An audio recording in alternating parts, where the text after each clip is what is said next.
Peke raw ang plakang 7 na ginamit ng luxury SUV na tumakas sa EDSA busway ayon po sa LTO. Muntik pa makasagasa ang driver habang nag-dirty finger naman ang kanyang sakay. Nasa frontline na balitang yan, Gerard de la Peña. Sir, sakit lang po, sakit lang. Sakit lang, sir. Naabante mo eh. Hinarang ng babaeng traffic enforcer ang isang puting Cadillac Escalade na dumaan sa EDSA busway sa northbound lane ng Guadalupe Station kagabi. Ang plaka ng mamahaling sasakyan, number 7. Isa itong protocol plate na ibinibigay lang sa mga senador. Muntik pang masagasaan ng driver ng luxury SUV ang nanitang enforcer. Pakiatras po, pakiatras. Sir, pakiatras po. Habang pinapaatras, hinihingi ng enforcer ang lisensya ng driver. Sir, i-verify lang naman kayo eh. Sir!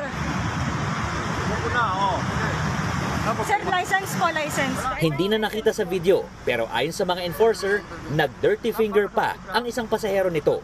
Bahagya pang nahagip sa video ang mukha ng dalawang sakay ng luxury vehicle. Matapos ito, tuluyan ng umatras ang sasakyan palabas ng busway.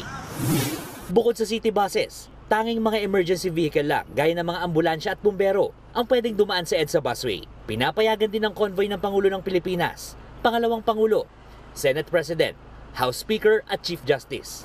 Ayon sa Special Action on Intelligence Committee on Transportation o SAIC, nakipag-ugnayan na sila sa mga otoridad para matukoy ang pasaway na motorista. Aminado naman si Senate President Chis Escudero na may nilabag na batas ang driver ng luxury vehicle. Hiniling ko na sa LTO na alamin kung sino nga ba ang pinagkakakilanlan ng may-ari at gumamit nitong kotseng ito, pati na rin yung plaka para malaman kung ito nga ba isod sa isang miyembro ng Senado.